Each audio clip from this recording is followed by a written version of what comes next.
खेल के मैदान से। FIFA world cup qualifier match में अर्दन के हाथों दूसरे मैच में भी पाकिस्तान की टीम को बदतरीन शिकस्त का सामना करना पड़ा।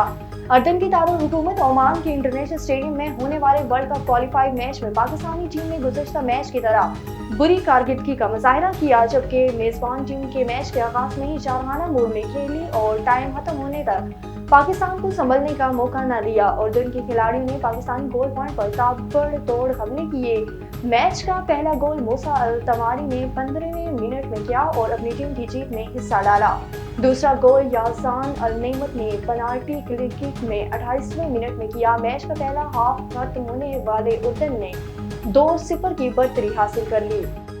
वज़ीर आला पंजाब मरियम नवाज शरीफ ने पंजाब स्पोर्ट बोर्ड की तश्कील 9 और एडवाइजरी कौंसिल बनाने की मंजूरी दे दी। वज़ीर आला पंजाब मरियम नवाज की ज़ेर सदारत स्पोर्ट डिपार्टमेंट के हवाले से इजलास हुआ।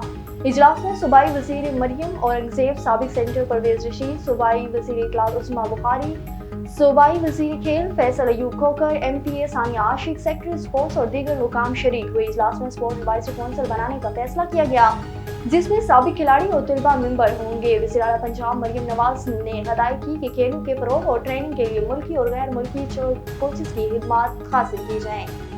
कौमी क्रिकेट टीम के खिलाड़ियों का काकोल में फिजिकल ट्रेनिंग का बाकायदा आगाज आज से होगा। काकोल एकेडमी एबटाबाद में खिलाड़ियों का तरबीती कैंप शुरू हो गया। पहले रोज मेडिकल टेस्ट किए गए कैंप 8 अप्रैल जारी रहेगा।